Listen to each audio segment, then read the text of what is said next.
You know, Uryu Ishida should have been one of the most important characters in Bleach. When he was introduced, he wasn't just Ichigo's classmate, he was the last Quincy. That title alone carried so much weight. The Quincy's were supposed to be the mortal enemies of the Soul Reapers, a race wiped out for threatening the balance of the world.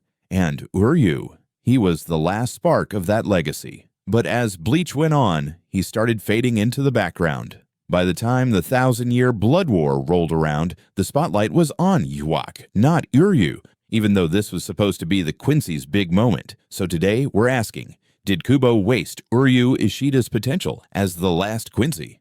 Let's be real, Uryu's setup promised something massive. When we learned about the Quincy Shinigami War and saw how proud Uryu was of his heritage, it felt like we were heading for a deep story about revenge, pride, and redemption.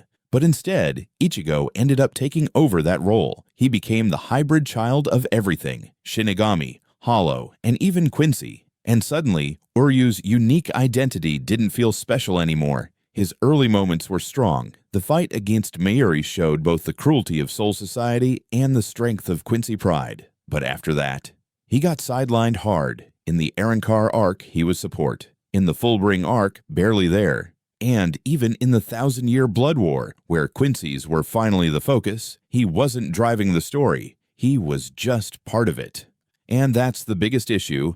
As the last Quincy, Uryu should have symbolized something. He should have been torn between heritage and morality. Instead, Yhwach took the spotlight, and Uryu felt like a tag-along in his own story. Imagine if Kubo had made Uryu and Ichigo ideological rivals. Uryu representing pure Quincy ideals, Ichigo representing balance between races. That clash could have been legendary. But let's be fair, Bleach is Ichigo's story, not Uryu's. From day one, Ichigo was the main focus, and Uryu was a supporting rival, not a co-protagonist. Expecting him to share equal narrative weight might be setting expectations too high. And Uryu did get his moments. His battle with Mayuri remains one of the most emotional fights in the series. He showed true resolve and highlighted the injustice of the Soul Society's past actions. Later, in the Arrancar and TYHWBW arcs, he became Ichigo's trusted ally, showing loyalty even when it conflicted with his bloodline.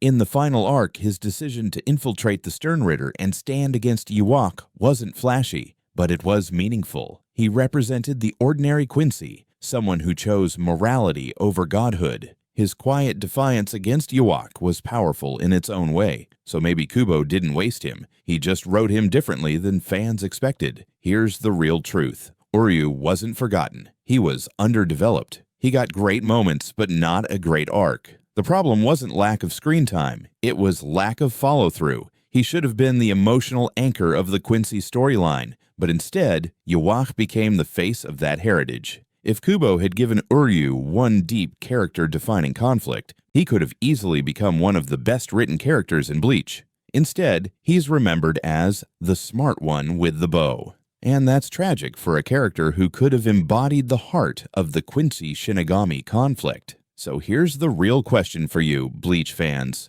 Was Uryu Ishida's quiet loyalty and subtle arc exactly what made him great? Or was he a victim of wasted potential in a story that forgot its own setup? Let me know in the comments.